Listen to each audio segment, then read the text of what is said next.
பாரம் உனக்காகவே நானும் சுமை தாங்கியாய் தாங்குவே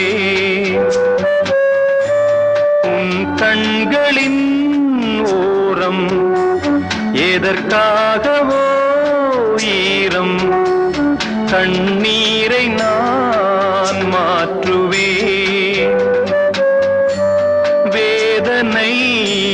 தீரலாம் வெறும்ப நீ விலகலாம் வெண்மேகமே புது அழகிலே நானும் இணையலாம் உறவுகள் தொடர்கதை உணர்வுகள் சிறுகதை ஒரு கதை என்றும் முடியலாம்